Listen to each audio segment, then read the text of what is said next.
आज की वीडियो में हम पढ़ने वाले हैं क्लास 8 का मैथ चैप्टर 13 हम स्टार्ट कर रहे हैं। इस चैप्टर का नाम है क्षेत्रमिति, जिसको हम इंग्लिश में मेंसुरेशन कहते हैं। इस चैप्टर में हम लोग किस बारे में पढ़ने वाले हैं वो भी आपकी बुक में यहाँ पर दिया गया है। देखिए, इस अध्याय में हम विभिन्न प्रकारों के चतुर्भुज के क्षेत्रफल एवं परिमाप से संबंधित समस्याएं हल करेंगे। साथ ही घन, घनाभ और बेलन जैसे ठोस के पृष्ठ क्षेत्रफल एवं आयतन के संबंध में भी जानकारी हासिल करेंगे। तो इस चैप्टर में हम लोग यही सारा चीज जाने वाले हैं कि चतुर्भुज, आयत, त्रिभुज, घन, घनाभ, इन सब के क्षेत्रफल, पृष्ठ क्षेत्रफल के आयतन हम कैसे निकाल सकते हैं। फिर आज के वीडियो में हम एक्सरसाइज 13.1 सॉल्व करने वाले हैं। तो उससे रिलेटेड कुछ बेसिक कॉन्सेप्ट हम लोग जान लेते हैं। सबसे पहले तो आपको ये जानने की जरूरत है कि क्षेत्रफल और परिमाप होता क्या है। चलिए देखते हैं। परिमाप का इंग्लिश मीनिंग होता है पैरामीटर एंड क्षेत्रफल का इंग्लिश मीनिंग होता है एरिया। ठीक है, यह वर्ग, ये है त्रिभुज और ये है आयत। वर्ग को हम इंग्लिश में स्क्वायर कहते हैं, त्रिभुज को कहते हैं ट्रायंगल एंड आयत को रेक्टेंगल बोला जाता है। अब देखिए, परिमाप क्या होता है। कोई भी समतल और बंद आकृति जो होती है, उस आकृति का पूरा माप जो होता है वो परिमाप कहलाता है। यानी कि जैसे कि ये वर्ग है तो इसका चारों तरफ का जो माप है, इसकी चारों भुजाओं का जो कुल माप है वो परिमाप कहलाएगा। तो वर्ग के चारों भुजाओं का कुल माप परिमाप कहलाएगा। वैसे इस त्रिभुज के तीनों भुजाओं का कुल माप परिमाप कहलाएगा और इस आयत के भी चारों भुजाओं का कुल माप परिमाप कहलाएगा। पैरामीटर को हम लोग परिमाप भी बोलते हैं, परिधि भी बोलते हैं, परिसीमा भी बोलते हैं और परिमिति भी बोलते हैं। ये सारा वर्ड एक ही है। ठीक है, इन सारा का मतलब एक ही है। पैरामीटर का ही ये सारा मीनिंग होता है, परिमाप, परिमिति, परिधि और परिसीमा। ठीक है, और ये जो क्षेत्रफल है, क्षेत्रफल को हमेशा ए से दर्शाया जाता है। इसको डिनोट कैसे करते हैं, इसको ए से डिनोट किया जाता है क्षेत्रफल को। अब क्षेत्रफल क्या होता है, देखिए, इस आकृति ने बनने में जितना क्षेत्र घेरा हुआ है उसको हम क्षेत्रफल कहेंगे। जैसे कि इस चतुर्भुज ने ये इतना एरिया यहाँ पर घेरा हुआ है। ठीक है, जो वर्ग हमने बनाया है उसने इतना जगह घेरा है। ठीक है, तो यही जगह जो है, यही पूरा जगह, ये छायांकित जगह है, ये क्षेत्रफल कहलाएगा। वैसे ही इस त्रिभुज ने बनने में कितना जगह लिया है, इतना सा जगह लिया है, तो ये इसका क्षेत्रफल है। वैसे ही इस आयत ने बनने में, इस आयत ने इतना जगह घेरा हुआ है, तो इसका जो क्षेत्र है, इस आयत का जो क्षेत्र है, इसने बनने में जितना क्षेत्र, जितना जगह लिया है उसी को क्षेत्रफल कहेंगे। ठीक है, आई होप आपको परिमाप और क्षेत्रफल इन दोनों का मीनिंग अच्छी तरह से समझ में आ गया होगा। अगर समझ में आया है तो प्लीज़ वीडियो को लाइक कीजिए। चैनल पर पहली बार आया है तो चैनल को सब्सक्राइब कर लीजिए। एंड चलिए अब आगे बढ़ते हैं। एंड आपको परिमाप और क्षेत्रफल का डेफिनेशन आपको स्क्रीन पर दिख रहा होगा। इसको आप लोग अपनी कॉपी में नोट कर लीजिए और याद कर लीजिए। एंड कुछ फॉर्मूले भी आपको स्क्रीन पर दिख रहे होंगे जिसको आप लोग अपनी कॉपी में नोट कर सकते हैं या फिर स्क्रीनशॉट ले सकते हैं। एंड चलिए इसी के साथ हम लोग आगे बढ़ते हैं। चलिए सॉल्व करते हैं एक्सरसाइज 13.1। क्वेश्चन नंबर 1 में कह रहा है कि बगल की आकृतियों में एक आयताकार और एक वर्गाकार खेल के मैदान के माप दिए हुए हैं। यदि इनके परिमाप समान है तो किस मैदान का क्षेत्रफल अधिक होगा। देखिए, ये एक वर्ग है और इसका माप भी दिया गया है। ये सही से आपको क्लियर नहीं दिख रहा होगा। ये 80 मीटर यहाँ पर लिखा हुआ है और यहाँ भी 80 मीटर। ये एक वर्ग है तो वर्ग का चारों भुजा बराबर होता है। जब एक भुजा 80 मीटर है तो ये तीनों भुजा भी 80 मीटर ही होगा। ठीक है, और ये यहाँ पर एक आयत बना हुआ है। आयत का लंबाई 100 मीटर है और चौड़ाई है 60 मीटर। ठीक है, तो इसी चित्र के बारे में क्वेश्चन में कह रहा है कि आकृतियों में एक आयताकार मैदान और एक वर्गाकार खेल का मैदान दिया हुआ है और इन दोनों का परिमाप समान है। तो इन दोनों में से किसका क्षेत्रफल ज़्यादा है, किसका क्षेत्रफल अधिक है, ये हमें बताना है। तो चलिए देखते हैं क्वेश्चन नंबर 1। यह वर्ग की भुजा 80 सेंटीमीटर, ये आपके क्वेश्चन में दिया गया है। परिमाप इसका होता है, वर्ग का परिमाप अगर आप निकालेंगे तो इसका सूत्र क्या होता है, 4 गुना भुजा। ये आपको मैंने पहले भी सारा फॉर्मूला बता दिया है। तो परिमाप बराबर होता है 4 गुना भुजा। तो भुजा है आपका 80 मीटर, भुजा आपका 80 मीटर है तो 4 गुना भुजा यानी 4 गुना 80, 4 गुना 80 हो जाएगा आपका 320 मीटर। ये आपका परिमाप निकल गया। ठीक है, अब देखिए आयत का परिमाप निकालते हैं। आयत का लंबाई दिया गया है 100 मीटर, चौड़ाई है 60 मीटर और इसका परिमाप निकालने का फॉर्मूला आता है 2 गुना लंबाई जोड़ चौड़ाई। तो यहाँ पर 2 गुना लंबाई कितना है 100 और चौड़ाई है 60, तो हो गया 2 गुना 160, तो हो गया आपका 320 मीटर। यानी कि दोनों का क्षेत्रफल जो है वो समान ही निकला है, जैसा कि क्वेश्चन में दिया गया था। क्वेश्चन में भी यही कह रहा था कि आयताकार मैदान और वर्गाकार मैदान का परिमाप समान है, तो दोनों का परिमाप समान निकला है। ठीक है, दोनों का परिमाप एक जैसा है 320 मीटर और इसका भी 320 मीटर। अब इन दोनों का क्षेत्रफल हम निकालते हैं। वर्ग का क्षेत्रफल, इसका फॉर्मूला होता है भुजा स्क्वायर। तो वर्ग का भुजा दिया गया है 80 मीटर, तो यहाँ पर हम लिखेंगे 80 मीटर का इसका स्क्वायर हो जाएगा, तो 80 गुना 80 हो जाएगा, तो 8 8 64, 64 100 हो जाएगा, 6400 मीटर स्क्वायर हो जाएगा। क्योंकि हम क्षेत्रफल निकाल रहे हैं इसलिए क्षेत्रफल हमेशा मीटर स्क्वायर में ही निकलता है, ठीक है। मीटर या फिर सेंटीमीटर दिया हो तो सेंटीमीटर स्क्वायर में, लेकिन क्षेत्रफल में हमेशा स्क्वायर लगता है। तो आयत का क्षेत्रफल अब निकालना है। देखिए लंबाई गुना चौड़ाई, इसका फॉर्मूला होता है लंबाई गुना चौड़ाई। तो आयत का लंबाई 100 मीटर दिया गया है और चौड़ाई है 60 मीटर। दोनों को गुना कर देंगे, दोनों को गुना करने पे हो जाएगा आपका 6000 मीटर स्क्वायर, ठीक है। तो यहाँ पर देखिए वर्ग का क्षेत्रफल ज़्यादा है और आयत का क्षेत्रफल कम है। तो आंसर में हम लिख देंगे वर्गाकार मैदान का क्षेत्रफल अधिक है। वर्गाकार मैदान का क्षेत्रफल आयताकार मैदान के क्षेत्रफल से ज़्यादा है, ठीक है। क्योंकि आयताकार मैदान का क्षेत्रफल जो है वो सिर्फ 6000 मीटर स्क्वायर निकला और वर्गाकार मैदान का क्षेत्रफल कितना निकला है 6400 यानी 6400 मीटर स्क्वायर। तो इसलिए वर्गाकार मैदान का क्षेत्रफल अधिक है। ये आपका हो गया आंसर। क्वेश्चन नंबर 2 में है विमला के पास एक आयताकार प्लॉट है, जैसा कि यहाँ पे ये चित्र में आपको दिखाया गया है। तो प्लॉट के बीच में एक वर्गाकार घर बनाना चाहती है। घर के चारों ओर फुलवारी लगवानी है। उसे फुलवारी लगाने में 40 रुपये प्रति वर्ग मीटर की दर से कितने रुपये खर्च करने होंगे। देखिए ये एक आयताकार प्लॉट है जिसका लंबाई है 80 मीटर और चौड़ाई है 60 मीटर, ठीक है। और उसके बीच में इस आयताकार प्लॉट के बीच में वो एक वर्गाकार घर बनाना चाहती है और इस वर्ग का एक भुजा कितना है 40 मीटर, ठीक है। और इस वर्ग के चारों ओर और इस घर के चारों ओर वो फुलवारी लगवाना चाहती है। और क्वेश्चन में कह रहे हैं कि 1 वर्ग मीटर फुलवारी लगाने में 40 रुपये का खर्च आता है। तो पूरे घर के चारों ओर फुलवारी लगाने में कितना खर्च आएगा ये आपको बताना है। चलिए देखते हैं।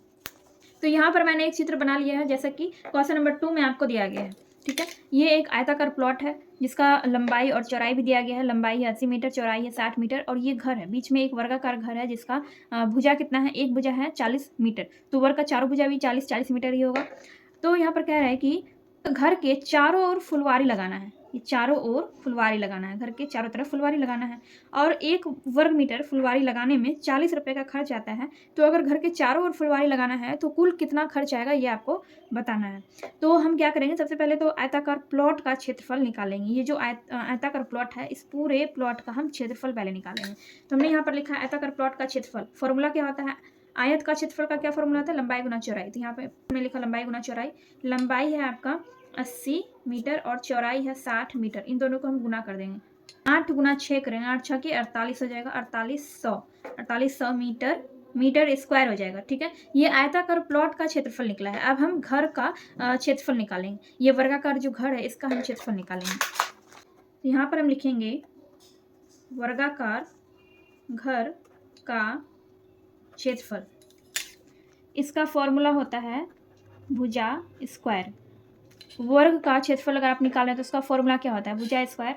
तो भुजा कितना है, इसका एक भुजा 40 मीटर है, तो 40 मीटर 40 का क्या करेंगे स्क्वायर कर देंगे।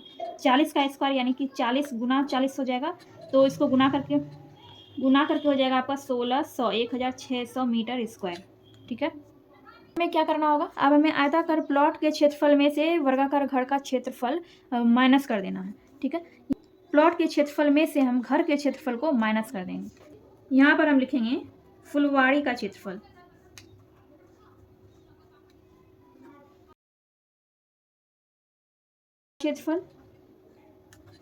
माइनस घर का क्षेत्रफल। प्लॉट का क्षेत्रफल निकला है 4800 और घर का क्षेत्रफल है 1600। दोनों को माइनस करके हो जाएगा 3200 मीटर स्क्वायर। 3200 मीटर स्क्वायर आपका निकल गया फुलवारी का क्षेत्रफल। हम यहाँ से आसानी से ज्ञात कर सकते हैं कि घर के चारों तरफ फुलवारी लगाने में कितना खर्च आएगा। यहाँ पर लिखेंगे प्रश्न से 1 मीटर स्क्वायर फुलवारी लगाने में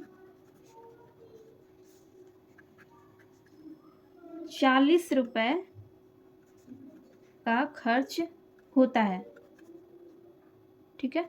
तो वर्ग मीटर फुलवारी लगाने में 40 रुपये खर्च होता है। तो फुलवारी का कुल क्षेत्रफल कितना आया है 3200 मीटर स्क्वायर। तो 3200 यानी 3200 मीटर स्क्वायर फुलवारी लगाने में कितना खर्च आएगा टोटल।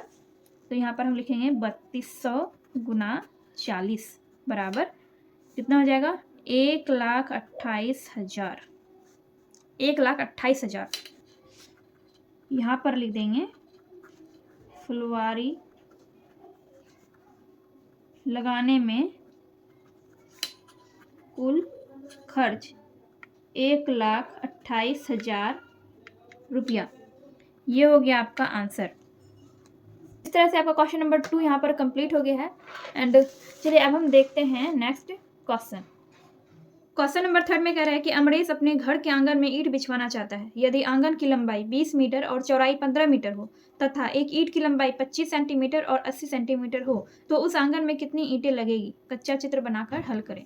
देखिए यहाँ पर आंगन की लंबाई और उसकी चौड़ाई दोनों अलग अलग है, अलग लंबाई और चौड़ाई है। इसका मतलब कि वो आयत है। देखिए लंबाई 20 मीटर है और चौड़ाई कितना है? 15 मीटर, मतलब कि वो आंगन जो है आयताकार है। और ईंट की लंबाई, ईंट तो हमेशा आयताकार ही होता है, उसका लंबाई और चौड़ाई यहाँ पर आपको दिया गया है। उस आंगन में कुल कितना ईंट लगेगा ये आपको ज्ञात करना है। कि यहाँ पर हमने एक चित्र बना लिया है। ये आयताकार आंगन है, ठीक है, जिसकी लंबाई 20 मीटर है और चौड़ाई है 15 मीटर। और ईंट का लंबाई और चौड़ाई भी क्वेश्चन में दिया गया है। ईंट का लंबाई है 80 सेंटीमीटर और चौड़ाई है 25 सेंटीमीटर। तो सबसे पहले हम आयताकार आंगन का क्षेत्रफल ज्ञात कर लेंगे। तो आंगन का क्षेत्रफल ज्ञात करने का यहाँ पर सूत्र हमने लिखा है लंबाई गुना चौड़ाई, क्योंकि आंगन आयताकार है इसलिए क्या सूत्र लगेगा? लंबाई गुना चौड़ाई। यहाँ पर देखिए लंबाई यहाँ पर मीटर में है, लंबाई और चौड़ाई, आंगन का लंबाई और चौड़ाई मीटर में दिया गया है, लेकिन ईंट का लंबाई और चौड़ाई सेंटीमीटर में दिया गया है। तो हम इसको क्या करेंगे? इसको हम सेंटीमीटर में चेंज कर लेंगे। लंबाई और चौड़ाई मीटर में दिया रहे, उसको सेंटीमीटर में चेंज करना हो तो हम क्या करते हैं? 100 से गुना करते हैं। जैसे कि ये 20 मीटर है तो 20 को हम 100 से गुना कर देंगे तो हो जाएगा आपका 2000 सेंटीमीटर हो गया, ठीक है। 1 मीटर बराबर कितना होता है? 100 सेंटीमीटर होता है। तो हमें मीटर को सेंटीमीटर में चेंज करना है तो 100 से गुना करना होगा। तो 20 गुना 100 2000 हो गया। फिर वैसे ही 15 गुना 100 कर देंगे तो हो जाएगा आपका 1500 सेंटीमीटर, ठीक है। अब ये हो गया आंगन का लंबाई। तो यहाँ पर लंबाई की जगह पे हम लिख देंगे 2000। चौड़ाई कितना हो गया? 1500, तो यहाँ पर हम लिख देंगे 1500, ठीक है। गुना कर देंगे दोनों को। 15 गुना 2 हो जाएगा 30, और ये 3 जीरो और ये 2 जीरो, 5 जीरो, 1 2 3 4 5, ठीक है। और ये हो गया आपका सेंटीमीटर स्क्वायर। ये आपका निकल गया आंगन का क्षेत्रफल। अब हम ईंट का क्षेत्रफल निकालेंगे। तो यहाँ पर हम लिखेंगे एक ईंट का क्षेत्रफल। ईंट भी आयताकार है इसलिए इसमें भी वही फॉर्मूला लगेगा, लंबाई गुना चौड़ाई। लंबाई कितना है? 80 सेंटीमीटर और चौड़ाई है 25 सेंटीमीटर। दोनों को गुना करेंगे कितना हो जाएगा? इसका हो जाएगा 2000 सेंटीमीटर स्क्वायर। ये आंगन का क्षेत्रफल और ये ईंट का क्षेत्रफल निकल गया। अब हमें निकालना क्या है? हमें कुल ईंटों की संख्या निकालना है। तो यहाँ पर हम लिखेंगे आंगन में लगी कुल ईंटें। तो इसका हो जाएगा आंगन का क्षेत्रफल। यहाँ पर लिखेंगे आंगन का क्षेत्रफल बटा ईंट का क्षेत्रफल। आंगन का क्षेत्रफल निकला है इतना, यहाँ पर 3, और इस पे कितना जीरो है? 6, 1 2 3 4 5 6। और ईंट का क्षेत्रफल निकला है 2000, तो यहाँ पर लिखेंगे 2000। दोनों को कटा देंगे, ये 3 जीरो और ये 3 जीरो कट गया, ठीक है। ये 2 ये कट जाएगा 30 15 बार में, और ये 2 जीरो इस पे आ गया, यानी कि कितना हुआ? 1500।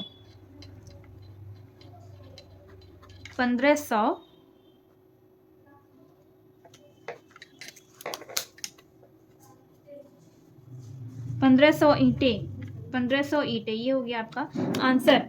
ये हो गया आपका क्वेश्चन नंबर 3 का सॉल्यूशन। तो इस तरह से आपका क्वेश्चन नंबर 3 यहाँ पर कंप्लीट हो गया है। चलिए हम देखते हैं नेक्स्ट क्वेश्चन। क्वेश्चन नंबर 4 में कह रहा है कि एक त्रिभुजाकार खेत का क्षेत्रफल 600 वर्ग मीटर तथा ऊंचाई 60 मीटर है, तो उस खेत का आधार ज्ञात करें, ठीक है। इस क्वेश्चन में आपको त्रिभुज का क्षेत्रफल दिया गया है, ऊंचाई दिया गया है, और आपको उस त्रिभुज का आधार ज्ञात करना है। त्रिभुजाकार खेत का क्षेत्रफल 600 मीटर स्क्वायर ये क्वेश्चन में दिया है, और ऊंचाई 60 मीटर, ठीक है। देखिए ये हो गया त्रिभुज का ऊंचाई, ये त्रिभुज का ऊंचाई हो गया, और ये जो है ये हो गया आधार, ठीक है। ये हो गया आधार। तो हमें त्रिभुज का आधार ही ज्ञात करना है। यहाँ पर हम लिखेंगे त्रिभुज का क्षेत्रफल बराबर 1/2 गुना आधार गुना ऊंचाई। ठीक है, 1/2 गुना आधार, इसका यहाँ पर नहीं दिया गया, आधार के जगह पे हम आधार ही लिखेंगे। और ऊंचाई दिया गया है, ऊंचाई है 60 मीटर, तो यहाँ पर 60 लिखेंगे। और त्रिभुज का क्षेत्रफल भी दिया गया है 600 मीटर स्क्वायर, ये दिया गया है, तो यहाँ पर हमने इसको लिख दिया। अब इसको क्या करेंगे, इसको हम सॉल्व करेंगे। देखिए जो कट रहा है उसको हम कटा देंगे। जैसे कि ये कट रहा है 60 जो है ये 2 से कटेगा, 2 तिया 6, 30 हो जाएगा।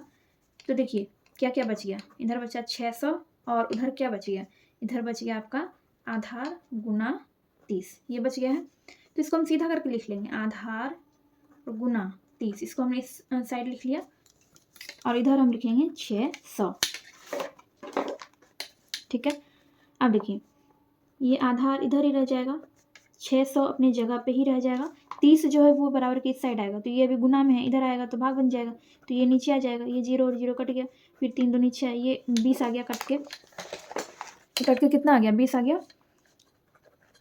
तो आपका जो आधार है, आधार आपका निकल गया 20 मीटर, यही हो गया आंसर। ठीक है, ये आपका क्वेश्चन नंबर 4 का आंसर। आई होप आपको क्वेश्चन नंबर 4 अच्छे से समझ में आ गया होगा। चलिए देखते हैं इस एक्सरसाइज का लास्ट क्वेश्चन। क्वेश्चन नंबर 5 में है, एक धावक को कम से कम दूरी तय करने के लिए निम्न में से किस आकृति पर चक्कर लगाना चाहिए। आप जानते हैं कि संपूर्ण वृत्त की परिधि का सूत्र 2πr होता है, जहां r वृत्त की त्रिज्या है। ठीक है, अगर वृत्त की परिधि यानी कि वृत्त के परिमाप का सूत्र हम निकालें तो वृत्त के परिमाप का सूत्र होता है 2πr, और r क्या होता है, r वृत्त का त्रिज्या होता है। ठीक है, यहाँ पर आपको अर्धवृत्त दिख रहा है, यहाँ पर आपको अर्धवृत्त और त्रिभुज दोनों दिख रहा है, और यहाँ पर आपको पूर्ण वृत्त दिख रहा है। ठीक है, यहाँ पर आप देख सकते हैं ये अर्धवृत्त है, इसमें त्रिभुज भी है और ये ऊपर अर्धवृत्त है, और यहाँ पर ये पूरा वृत्त है। ठीक है, सबका माप भी दिया गया है। इसमें आपको ये बताना है कि धावक कौन सी आकृति पर चक्कर लगाएगा जिससे कि उसे कम से कम दूरी तय करना पड़े। तो जिस आकृति का परिमाप सबसे कम होगा, धावक को उसी आकृति पर चक्कर लगाना चाहिए जिससे उसे कम से कम दूरी तय करना पड़े। ठीक है, तो हमें क्या करना होगा, हमें इन तीनों का परिमाप ज्ञात करना होगा। चलिए देखते हैं। ये एक अर्धवृत्त है, पहला चित्र अर्धवृत्त है, और इसका जो व्यास है, ठीक है, इस अर्धवृत्त का ये जो व्यास दिया गया है ये 42 मीटर दिया गया है, और यहाँ पर त्रिभुज है और इसमें अर्धवृत्त भी है। तो इसका जो व्यास है, इसका व्यास 14 मीटर है, और इस त्रिभुज का जो दोनों भुजा है इसका माप कितना है, 14 मीटर। ठीक है, दोनों का माप 14 मीटर है, और ये जो वृत्त है इसका त्रिज्या है 14 मीटर। तो सूत्र मैंने सबका यहाँ पर लिख लिया है। ठीक है, देखिए परिमाप 2πr/2, देखिए पूरा वृत्त का परिमाप क्या होता है, 2πr होता है, लेकिन ये अर्धवृत्त है इसलिए बटा 2 कर दिया। और 42 हमने क्यों दिया, क्योंकि इसका जो व्यास है वो 42 है, तो इसलिए हमने यहाँ पर 42 दिया। ठीक है, अब पहले इसी का करते हैं, 2 गुना पाई का मान लेंगे हम 22/7 गुना, देखिए ये व्यास जो ये 42 है, तो इसका त्रिज्या कितना होगा, 21 होगा, मतलब इसका आधा हो जाएगा। व्यास का आधा होता है त्रिज्या, तो अगर व्यास 42 है तो इसका त्रिज्या हो जाएगा 21। ठीक है, और इसके बाद ये बटा 2 और प्लस 42, ये देखिए ये 7 या 21 यहाँ पर कट जाएगा। आपका क्या क्या बच गया, 2 गुना 22 गुना 3 बटा ये 2, ये 2 और 2 ये भी कट गया, 22 या 66 और 42 कितना हो गया, 6 और 2 8 हो गया, और 6 4 हो गया 10, 108 मीटर, 108 मीटर ये हो गया इसका परिमाप। ठीक है, इसका परिमाप निकाल के देखते हैं। देखिए यहाँ पर पहले ही हम 2 और 2 को कटा देते हैं। ठीक है, जिससे हमें बाद में नहीं कटाना पड़े। तो पाई का मान हम ले लेंगे 22/7, और आर हो जाएगा कितना, आपका आर हो जाएगा इसे यहाँ पे, जैसे कि ये व्यास जो ये 14 है तो इसका त्रिज्या हो जाएगा 7, क्योंकि त्रिज्या जो है वो व्यास का आधा होता है, तो आर की जगह पे हम 7 लिखेंगे। फिर यहाँ प्लस 14 प्लस 14, 7 और 7 ये कट गया, बच गया आपका 22 प्लस 28, 8 और 2 10 का 0, बाकी 1 2 2 4 और 1 5, 50 मीटर। इसका परिमाप निकल गया आपका 50 मीटर। इसका परिमाप निकालते हैं। 2 गुना 22/7 और त्रिज्या पहले से दिया गया है 14 मीटर। 7 दूनी 14, 22 दूनी 44 और ये 88 मीटर हो गया। ठीक है, तो सबसे कम परिमाप किसका है? सबसे कम परिमाप ये चित्र बी का दिया है 50 मीटर। तो धावक को कम से कम दूरी तय करने के लिए चित्र बी पर इस आकृति पर उसे चक्कर लगाना होगा, जिससे कि उसे सबसे यानी कि कम से कम दूरी तय करना पड़े। ठीक है, आंसर हो जाएगा आपका बी। तो इस तरह से आपका एक्सरसाइज 13.1 यहाँ पर कंप्लीट हो गया है। एंड नेक्स्ट वीडियो में हम नेक्स्ट एक्सरसाइज देखेंगे। एंड ये वीडियो अगर आपको थोड़ी सी भी हेल्पफुल लगी हो तो प्लीज़ वीडियो को लाइक कीजिए, कमेंट कीजिए एंड अपने दोस्तों के साथ वीडियो को शेयर कीजिए।